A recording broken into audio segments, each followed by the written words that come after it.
श्री स्वामी समर्थ. आज सकाळ सकाळचं रुटीन आहे. कार्तिक शाळेला चाललं त्याच्यामुळे त्याच्या स्कूलचं टिफिन बनवते. चपात्या झाल्या, असं गरम गरम चपात्या भाजत होते आणि एकीकडे भाजी ठेवली होती आणि म्हटलं तर चपात्यांना मस्त असं भाजून खरपूस भाजले की छान राहतात आणि दिवसभर मस्त दिसतात.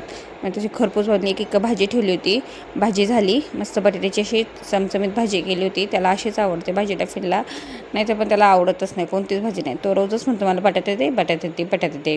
त्याच्यानंतर मग मी अशी भाजी चपाती भाजी मस्त अशी केली. डब्याला एकीकडे थोडं पीठ ठेवलं होतं साईडला, कारण की म्हटलं त्याला पहिले शाळेत जायचं आहे त्याच्यामुळं. मग म्हणलं बाकीचं नंतर करते. मग तसंच थोडा चहा ठेवला एका साईडला. परत थोडासा चहा ठेवला. म्हणलं चहात साखर, चहा पावडर सगळं टाकलं आणि चहाला उकळायला ठेवला.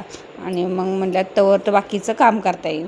मग चहा ठेवता मग म्हणलं दुसरं काम करता येईल. मग दुसरं काम टिफिन भरायला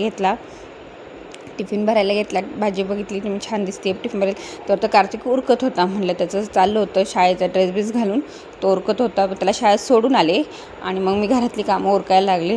खूप पसार झाला होता. मुलं शाळेत जायच्या वेळेस खूप पसार होतो, उरकतच नाही. मग पटपट मी सगळं उरकून घेतलं. झाडून घेतलं. पटपट सगळं कामं करून घेतली. चला भेटूया नेक्स्ट ब्लॉगमध्ये. बाय.